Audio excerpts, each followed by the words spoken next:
not believe the evidence is strong enough to move forward. The president was asked about the investigation just yesterday while seated next to the Attorney General, Pam Bondi. There's a report that there's a grand jury on Adam Schiff for apparent mortgage fraud. If he is indicted, should he step down as a U.S. Senator? Well, you know, I'm not going to comment on that. Do you want to talk about that? We're not going to comment on any grand jury that's open. We can't legally. I don't know. By the way, I hope it's true, but I don't know anything about it. Well, let's bring in one of the reporters behind that new MSNBC reporting, senior investigative correspondent Carol Leonnig.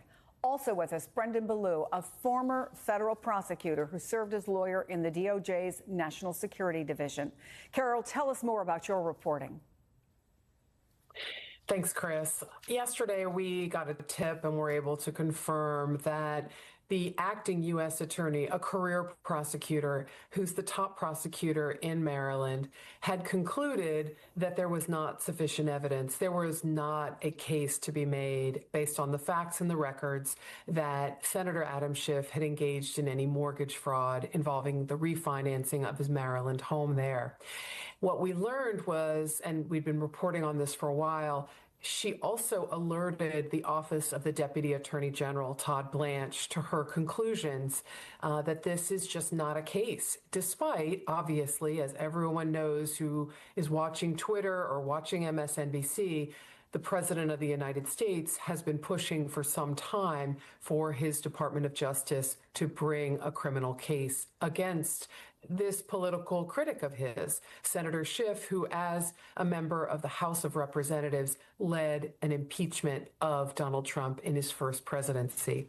And what we were discovering some time ago, Chris, separate from breaking this news last night about Kelly, to indict his political opponents. Donald Trump sent out a Truth Social post a few months back asking Pam Bondi to indict 3 people. I covered this relentlessly when it happened. I even got in arguments about this on different news networks like CNN. He said, Pam, I have reviewed over 30 statements and posts saying that essentially the same old story as last time. Nothing is being done. What about Comey, Adam Schiff, and Letitia? He spends the rest of the post complaining that those people have not been sufficiently indicted or targeted by the DOJ. We learned a month later that that was meant to be a private DM to Pam Bondi where he was pressuring her, but he posted it publicly. This is worse than Watergate. This is worse than any sort of scandal we have ever seen. It's honestly up there with Trump's fake elector scheme from about 4 or 5 years ago at this point. But Donald Trump then, in a meeting today at the White House, looks over to Pam Bondi and asks for the third name, the trio, the final name. Letitia James, by the way, has already been indicted. James Comey has already been indicted after the prosecutor from the Eastern District of Virginia refused to, then was pressured to resign and replaced with a Trump loyalist. This is open corruption, and Trump literally just admits it right here. First, let me show you my argument that I had about this on CNN. Oh, Scott, that's not what we're talking about here. We are talking about Donald Trump's role in directing his attorney general about who to prosecute. That's what we're talking about. Who then has to go to a grand jury and present evidence and go through the process like everybody else in this country. But the first prosecutor, Eric Siebert, didn't want to do it, so Trump forced him out. I love watching the conservatives. Listen, I love watching the conservatives on this panel dodge and weave with zero evidence whatsoever of any weaponization. I've asked you this multiple times, and you have no evidence, yet Donald Trump tried to send Pam Bondi a DM. This should be embarrassing that you are defending the President of the United States as he is directly asking. I'm defending a process of grand juries that's existed in this country forever. The thing that annoys me is they'll sit there and gaslight and say, Biden did this too. And then you ask for evidence. When did Biden do this? And they go, well, I mean, there were a few times. I can't name the exact example, but there were a few times. It's like, dude, you are sitting there on live television just defending the downfall of our democracy while it's being weaponized. What the hell? Well, how can anyone sit there and listen to this? Right. So we'll do a few more and we'll go home. Wonderful. Everybody's going to go home. I'm going back to the Oval Office, however. Speaking of Democrats, there's a report that there's a grand jury on Adam Schiff for apparent mortgage fraud. If he is indicted, should he step down as a U.S. Senator? Well, you know, I'm not going to comment on that. I would just say Adam Schiff is one of the lowest forms of scum I've ever dealt with in politics. He's a horrible human being, very dishonest person. I have no idea what's going on. You tell me that he's going to be indicted. I don't know. You could ask Pam. I don't know if she could say it. Probably you are allowed to say it, but I wouldn't know about that. I can only tell you he's a very bad. I think he's actually a sick person. Do you want to talk about that? We're not going to comment on any grand jury that's open. We can't legally. I don't know. Donald Trump trying to get Pam Bondi to talk about a grand jury indictment, and then he's acting like, oh, I don't really know much about it. Dude, you asked for 3 people to be indicted. 2 out of 3 of them have been directly indicted after you pressured the person to resign that wouldn't do that. It is incredibly sickening. Here's another clip of Donald Trump being asked about the West Bank in Palestine, and if he'll allow Israel to continue to annex it. And Donald Trump literally plays dumb. Take a listen. Not that guy. He's so hopeless. Go ahead. Go ahead. Yesterday, there was a vote at the Knesset on annexing the West Bank. Do you see it as a challenge to your peace efforts? Could you say that louder, please? Yes. Yesterday, there was a vote at the Knesset in Israel on annexing the West Bank. Do you see it as a challenge to your peace efforts? Will you answer that, please? Because I cannot understand the words you're saying. Where are you from? Where are you from? You're from France. Beautiful accent, but we can't understand what you're saying. She was saying there's a vote at the Knesset, and will you allow this annexation of the West Bank, and how does that hurt your peace efforts? It's pretty easy to hear, but Donald Trump can't. In this next clip, he says, I looked the other night, Saturday night, Portland is burning to the ground. And someone said, this is a lie. Portland isn't burning. They've been protesting, and they're clashing near one ICE building in a 145 square mile city. Federal agents used tear gas and smoke Saturday. That's what they do. They escalate and then use that as a pretext. Same thing with Portland. Speaking of that, because that's where we want it. But I mean, I looked the other night, Saturday night. Portland is like burning to the ground, and these people are saying it's just friendly stuff. The whole place is burning to the ground.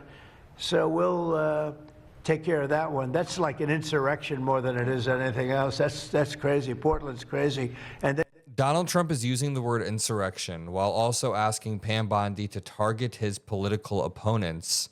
His political opponent being Adam Schiff for some reason. Adam Schiff, by the way, led Trump's first impeachment. That's part of the reason why Trump is so vindictive against him in particular. But then he also gaslights and tries to twist history by using the word insurrection when there's only one very clear example of insurrection in U.S. modern history, and it was this dude trying to rile up his supporters into overturning an election that clearly was not stolen. But we need to be crystal clear about the weaponization that's happening.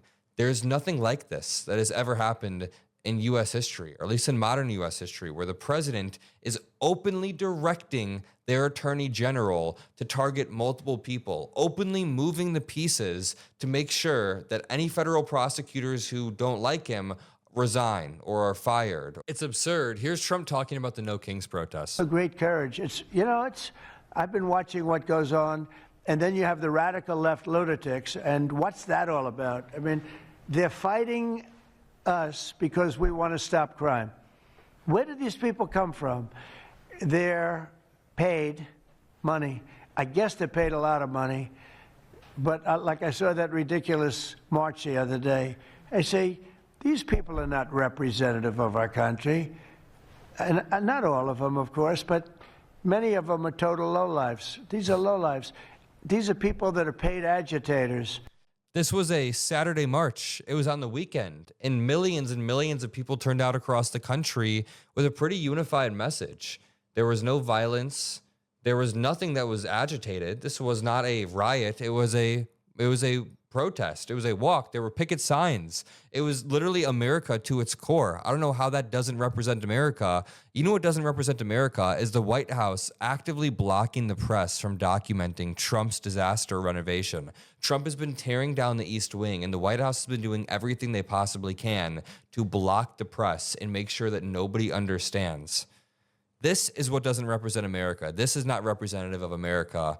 And I just want that to be crystal clear. I'm going to leave it there. If you appreciate the videos we make on this channel. President Donald Trump has abruptly demolished the entire East Wing of the White House in what is perhaps a perfect metaphor, many people are saying, about what he's doing to the institutional pillars of our democracy, tearing them down with authoritarian hubris, answering to no one as he erects yet another garish monument. This comes as the government shutdown enters its 24th day, with Republican majorities in Congress facing growing criticism, some of it from within the party itself. House Republican Congressmember Marjorie Taylor Greene spoke Tuesday on the Tucker Carlson show. I have no respect for Speaker Johnson not calling us back to Washington, because we should be passing bills. We should be passing bills that reflect the president's executive orders, which are exactly what we voted for. We should be at work on our committees. We should be doing investigations.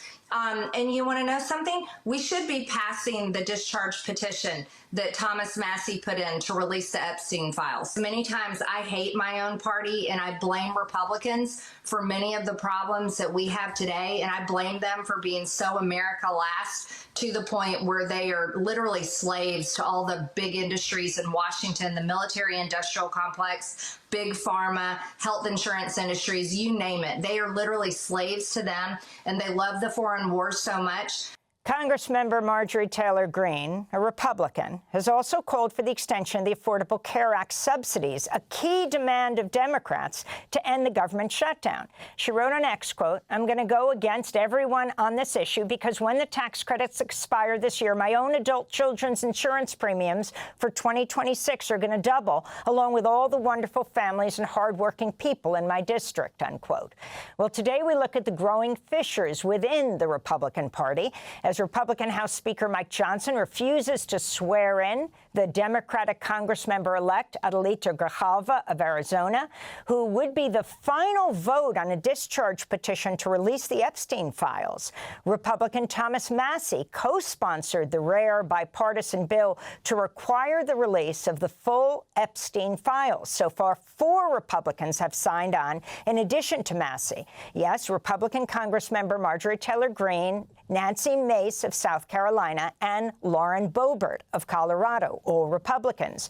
Meanwhile, as Trump sends federal forces into Democrat-led cities like Chicago, the Republican governor of Oklahoma, who's also the head of the National Governors Association, Governor Stitt, has criticized the move, telling the New York Times, quote, "Oklahomans would lose their mind if troops were sent into their red state."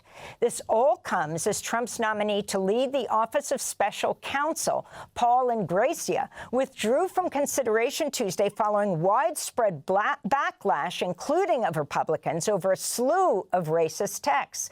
He texted a group of Republicans that he has a, quote, Nazi streak, adding that the Martin Luther King Jr. holiday should be, quote, tossed into the 7th circle of hell, unquote. After the texts were made public by Politico, several Republican senators said they wouldn't support his nomination, including the Senate Majority Leader John Thune.